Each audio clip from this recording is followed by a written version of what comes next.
Bonjour à tous et bienvenue sur cette nouvelle vidéo de la Mastermind Business Academy. Aujourd'hui, on va parler de l'optimisation des fonds de formation. C'est parti!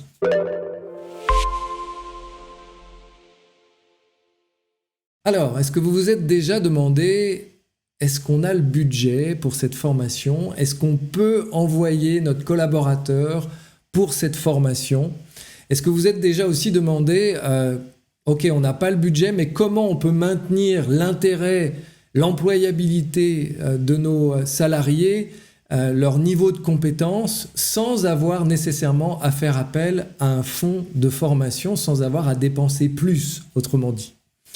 Alors, aujourd'hui, les fonds de formation sont soit pris en charge, soit sur les fonds propres de l'entreprise. Et évidemment, ça crée la nécessité d'avoir des priorités en termes de budget et ça implique aussi de sélectionner les collaborateurs qui vont avoir accès à des formations, celles qu'ils demandent, celles qui sont nécessaires.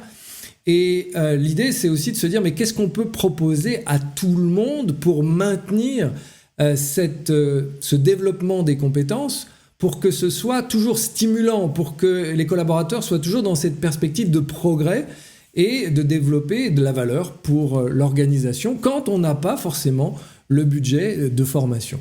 Eh bien, moi, j'ai vraiment mesuré qu'aujourd'hui, il y a un budget, une richesse qui n'est pas du tout exploitée au sein des organisations, qui est la compétence liée au terrain.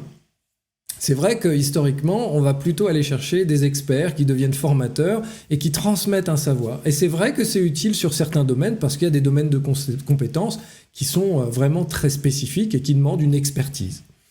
Mais il y a vraiment des sujets où l'expertise terrain me semble beaucoup plus pertinente que la venue d'un expert. Pourquoi ?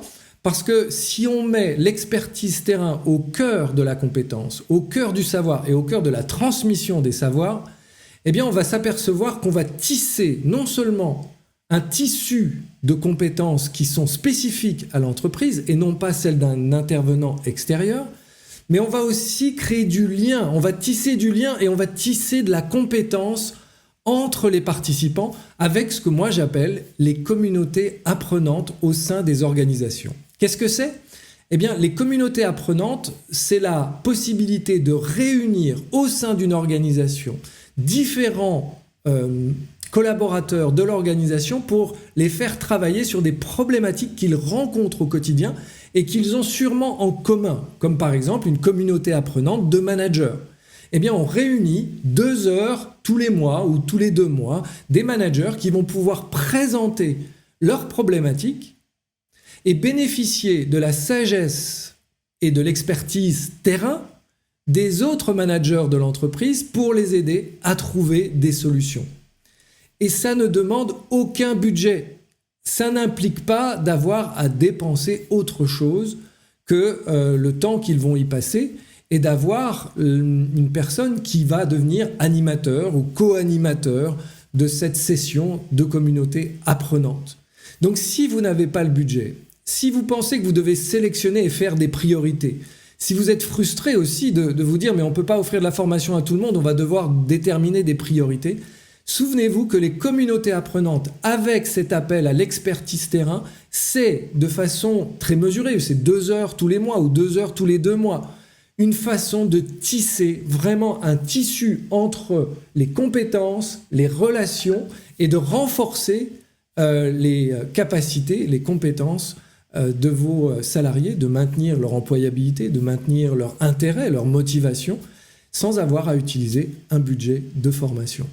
Voilà, je pense que c'est important de savoir que cette nouvelle possibilité existe. Si vous voulez savoir ce qu'est une communauté apprenante, j'ai mis en ligne un masterclass disponible 24 heures sur 24, 7 jours sur 7, que vous pouvez consulter. Il est gratuit et l'idée, c'est vraiment de faire des communautés apprenantes une alternative à la formation et de renforcer ce qui, pour moi, ce qui est vraiment l'intention, c'est que dans ce tissage, compétences, relations, il y a aussi toute la résilience et le soutien mutuel que les salariés vont pouvoir s'apporter.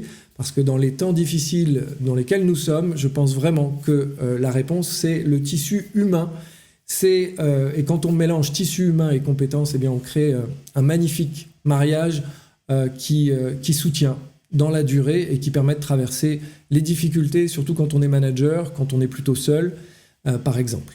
Voilà, j'espère que cette réflexion a retenu votre attention et je suis curieux de vos retours. Comment ça résonne pour vous cette idée de gestion des budgets de formation? Comment ça résonne cette idée de faire appel au savoir de terrain? Comment ça résonne cette idée d'avoir des communautés apprenantes au sein de votre organisation? Ça m'intéresse vraiment parce que j'ai envie que ça se diffuse plus largement et j'aimerais vraiment savoir comment ça vous parle. Voilà, écoutez, au plaisir de lire vos commentaires dans les commentaires et à très bientôt. Au revoir.